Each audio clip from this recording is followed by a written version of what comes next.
Itu yang disebut hikmah. Tadi Quran surah 16 ayat 122, ayat 125, maaf. Assalamualaikum Pak Ustadz, bagaimana sikap kami untuk menghadapi, mungkin ya maksudnya ini, seorang nenek yang kesulitan untuk memaafkan dan meridhoi anak cucunya, sementara hingga saat ini masih memancing perseteruan. Masya Allah, orang mancing ikan, Anda mancing perseteruan, luar biasa. Mohon bimbingannya. Gini, Quran surah ke-16 lagi-lagi ayat 125. Quran surah ke-22 ayat yang kelima. Nenek itu sudah sepuh atau tidak?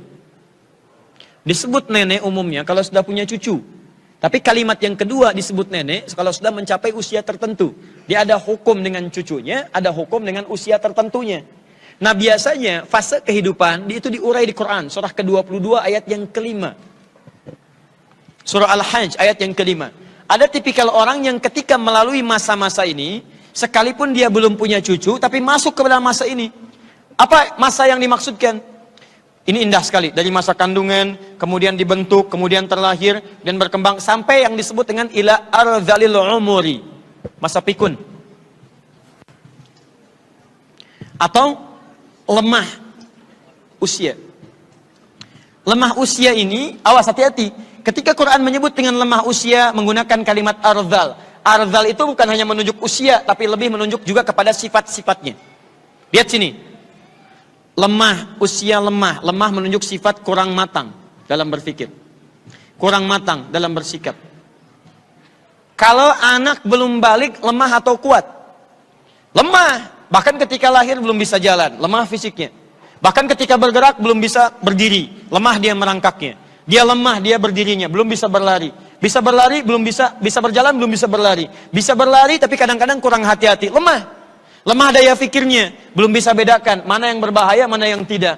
Ular diajak main, Masya Allah, ular. Dia nggak tahu kalau dalam ular itu ada yang bahaya. Maka Anda ambil di situ.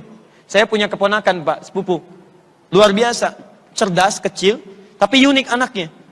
Satu kali, sedang bermain-main, ada sekumpulan lebah. Lebahnya banyak, sekumpulannya. Dengan sarangnya. Teman-temannya lari. Tiba-tiba dia dekati. Kenapa kalian lari? Takut disengat? Ini kan makhluk Allah. Kalau Allah tidak berkehendak, tidak akan disengat. Masya Allah.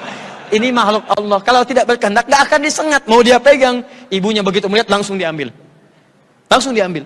Kenapa? Karena anak belum paham dengan situasi itu.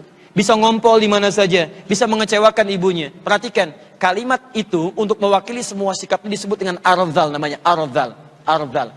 Ada kondisi seseorang sudah mencapai masa-masa dalam kedewasaannya, sampai dewasa, sampai lewat dewasa, sampai sempuh, kembali lagi ke sifat usia ini. Maka keluarlah kemudian sifat-sifat tadi. Contoh, sifat kekanak-kanakan mulai muncul. Bukankah anak-anak kalau tidak mendapatkan mainannya cenderung dia marah? Cenderung mengajak berseteru dengan orang tuanya? Cenderung menangis dia? Ya, ada kalimat-kalimat bagi orang dewasa, kalimatnya sama dengan kalimat anak-anak, walaupun sikapnya mungkin berbeda, tapi nilainya sama. Tadi, alih-alih kita ingin mendapatkan, mohon maaf misalnya, sifat-sifat yang baik ternyata muncul keinginan yang seperti tadi. Senang ingin berseteru, ingin cepat dipenuhi keinginannya, kadang-kadang ngomel di mana saja, kadang-kadang melakukan perbuatan yang tidak sewajarnya. Maaf, yang salah barangkali bukan nenek Anda. Yang dibutuhkan adalah pemahaman Anda terhadap keadaan nenek Anda. Jangan dihukumi dulu. Barangkali nenek Anda sedang berada di fase yang ini. Fase kembali kepada keadaan-keadaannya seperti dilukiskan oleh Al-Quran. Andalah yang harus paham, bukan menuntut nenek Anda seperti Anda. Awas, masing-masing mendapatkan kaos, baju takwa. Tapi kan ukurannya bisa beda-beda. Jangan ukuran Anda dipakai untuk ukuran nenek Anda. Beda. Karena itu jangan hukumi neneknya. Tapi jadilah Anda dengan sikap bijak. Masuk ke dalam suasana nenek Anda dengan cara-cara yang paling bijak. Itu dalilnya Quran surah ke-16 ayat 125. Ud'u ila sabili rabbika bil hikmah. Ajak orang yang belum paham dengan hikmah, dengan suasana yang bijak. Assalamualaikum nenek. Gak butuh assalamualaikum, butuhnya mangga. Ini bawa mangga nih. Waalaikumsalam. Masya Allah datang. Mangga, itu kan? Dah, ngobrol. Nenek sehat. Jangan banyak tanya. Baik nek, tidak nanya. Itu suara. Nah, iya baik, diam. Itu bahasa suara. Dah, diam. Tenang lagi. Sudah. Nek, makan nek. Gak mau yang ini, maunya bubur. Carikan bubur. Gak mau bubur yang ini, bubur yang itu. Carikan. Besok nek, kita beli tukang buburnya. Sekalian nenek gak usah beli lagi. Ajak. Terus. Sampai ke titik yang paling dalam. Begitu titik paling bosannya, kembali dia kepada keadaannya. Bismillah. Mungkin maaf, Anda diberikan nenek seperti itu, karena disitulah peluang pahala banyak bisa Anda raih. Tidak cukup dengan amin, hadirkan kebaikan kepadanya. Ya, orang mencari surga keluar rumah, Anda surganya ada dalam rumah. Bukankah dalam sabar ada pahala? Bukankah orang sabar dekat dengan Allah? Innallaha ma'as sabirin. Bukankah Anda ingin dekat dengan Allah?